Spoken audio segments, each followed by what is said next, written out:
JT.fr, fournisseur officiel de football. Salut tout le monde et bienvenue dans ce nouveau JT Foot Mercato. On commence avec une nouvelle qui pourrait changer la Ligue 1 telle qu'on la connaît. Exit la Ligue 1 Uber Eats, notre championnat pourrait désormais s'appeler la Ligue 1 McDonald's, comme l'a révélé Daniel Riolo hier. Une information que nous sommes en mesure de vous confirmer, la célèbre chaîne de fast-food va s'engager pour 3 saisons et un contrat de 60 millions d'euros, soit 20 millions par an. Selon le polémiste de RMC Sport, il s'agit d'un dossier mené directement au plus haut de l'État pour s'assurer la pérennité du football français et lui apporter une manne financière non négligeable. Selon nos informations, l'opération est bien avancée et on devrait rapidement en savoir plus sur cette future Ligue 1 McDonald's. La LFP et McDo sont déjà en train de travailler sur les contours de l'opération marketing d'envergure qui va en découler. Reste à présent à boucler l'opération. Des discussions avec d'autres marques sont toujours ouvertes en parallèle. Contactée par nos soins, la LFP s'est refusée à faire tout commentaire sur McDonald's, indiquant seulement être en discussion active pour le futur naming de la Ligue 1. Nous sommes actuellement en discussion active sur le naming de la Ligue 1 pour les saisons futures. Nous ne ferons aucun commentaire sur d'éventuelles rumeurs et nous communiquerons une fois que les décisions sont finalisées et validées par nos instances. Place au terrain maintenant avec les deux affiches des huitièmes de finale retour de la Ligue des Champions ce soir. La Real Sociedad reçoit le Paris Saint-Germain pour tenter de réaliser l'exploit et combler ses 2 buts de retard. Si le défi est de taille pour les Basques, l'entraîneur Imanol Alguacil croit aux possibilités des siens de réaliser cet exploit. Entonces, pues ahora, mañana, pues sí, claro que va a ser complicado. ¿Por qué?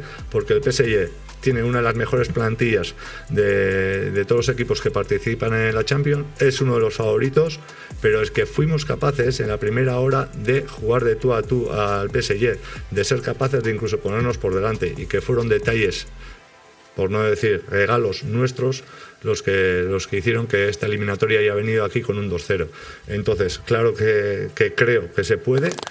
Le PSG pourra compter sur Bradley Barcola pour valider sa qualification. Déjà buteur à l'aller, l'ancien lyonnais est devenu au fil de la saison un élément incontournable de l'équipe aux yeux de Luis Enrique. Des performances qui pourraient lui ouvrir peut-être la porte de l'équipe de France dans un futur proche. Interrogé sur le sujet, le principal intéressé reste lucide et concentré sur lui. Alors moi déjà je suis content de ce que j'arrive à proposer aujourd'hui. C'est vrai que ça a mis du temps j'ai mis du temps à m'adapter, mais aujourd'hui je suis content de ce que j'arrive à faire. Après ensuite je sais que l'équipe de France ça va passer par mes performances, donc je veux être le meilleur possible sur le terrain et si ça veut arriver, ça arrivera.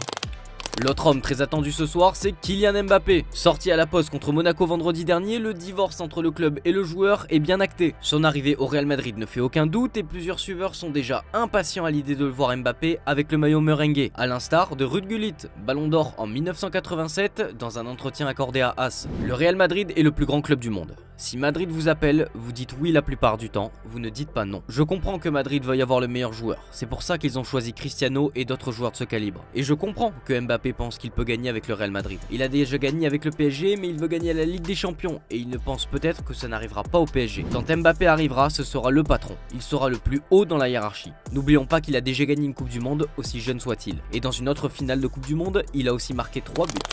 Place aux compositions d'équipes probables pour ce soir et on commence avec celle des locaux. Disposé en 4-3-3, Remiro occupe les buts. L'arrière-garde est composé de droite à gauche par Traoré, Zubeldia, Lenormand et Galan. Au milieu de terrain, on retrouve Merino, Zubimendi et Mendes. En attaque, Kubo occupe l'aile droite. Dans le couloir gauche, c'est le capitaine Oyarzabal et en pointe, André Silva. Du côté du PSG, Luis Enrique fait confiance à Donnarumma au poste de gardien de but. Hakimi est à droite, Danilo et Beraldo composent la charnière centrale et à gauche, Lucas Hernandez. Dans l'entrejeu, on retrouve Zaïre Emery, Vitinha et Fabien Ruiz. Pour le trio de devant, on est sur un schéma classique avec Ousmane Dembélé, Kylian Mbappé et Bradley Barcola.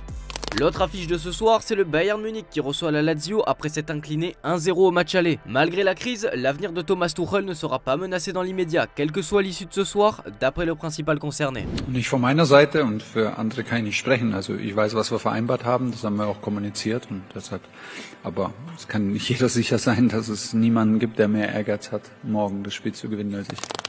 La direction bavaroise, elle, travaille déjà pour trouver son successeur et aurait entamé les négociations avec Xabi Alonso. Comme nous vous l'avions déjà révélé, le technicien espagnol est sur les tablettes de Liverpool et son cœur penche nettement en faveur des Reds. Selon les dernières informations de Sky Sports Allemagne, le Bayern a entamé des premières discussions concrètes avec Xabi Alonso. Même si rien n'est acté et que les dirigeants bavarois se montrent encore plus prudents, les premiers signaux auraient été positifs. Toujours selon le média allemand, l'ancien joueur du Bayern pourrait toucher un salaire compris entre 15 et 25 millions d'euros annuels s'il s'engageait avec le Bayern.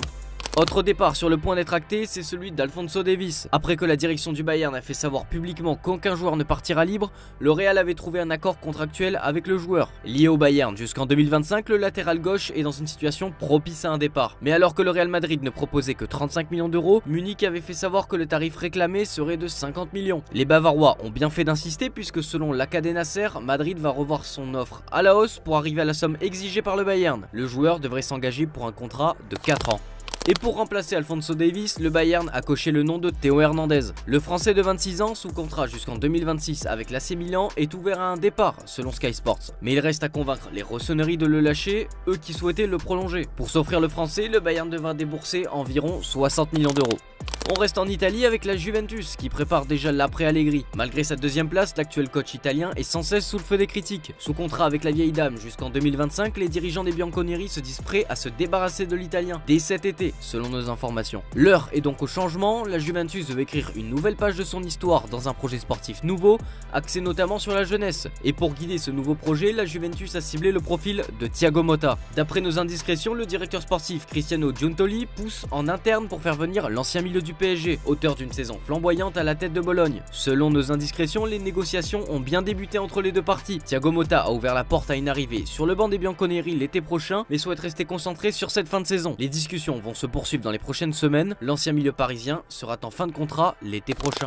Alors que le nom d'Erling Haaland est souvent cité du côté du Real Madrid, mais aussi du Barça, le buteur norvégien a tenu à clarifier la situation sur son avenir en conférence de presse. I'm really happy.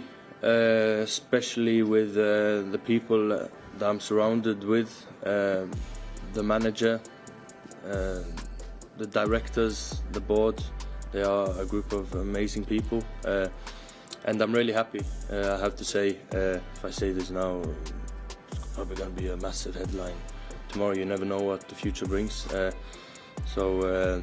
But again, I'm happy, and you can write this, but you can also have to write everything I said right before. I'm happy and yeah, that's what I want to do. Une déclaration qui n'a pas fini de faire couler l'encre. Réponse sur son avenir dans les prochains mois.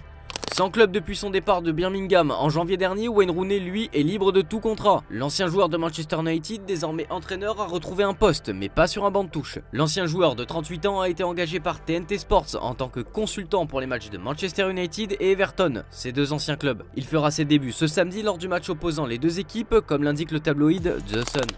Liverpool va devoir faire face à un double départ. En plus de celui de Jürgen Klopp en fin de saison, son directeur technique Jörg Schmadtke est parti cet hiver. Si les Reds avaient coché le nom de Michael Edwards dans un premier temps, l'ancien de Liverpool ne serait pas emballé à l'idée de revenir à Anfield. D'après le Daily Mail, Liverpool s'est donc penché sur Richard Hughes, directeur technique de Bournemouth. Affaire à suivre.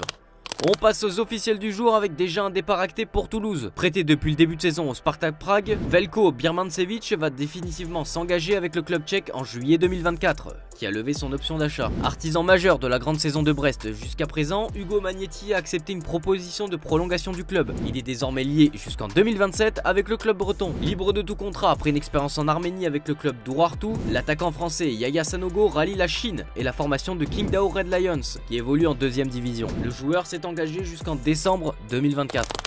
On termine ce JT avec l'image du jour et elle concerne Mukhtar Diakaby. Gravement blessé après être mal retombé dans un duel avec Tchouaméni, l'ancien lyonnais a été victime d'une luxation du genou droit, comme indiqué par le club de Valence. Son opération est prévue en France ce jeudi à l'hôpital privé Jean Mermoz de Lyon. L'occasion pour lui de retrouver ses coéquipiers qui l'ont chaleureusement accueilli. Je vous laisse sur ça, merci d'avoir suivi cette vidéo et à très vite sur Foot Mercato.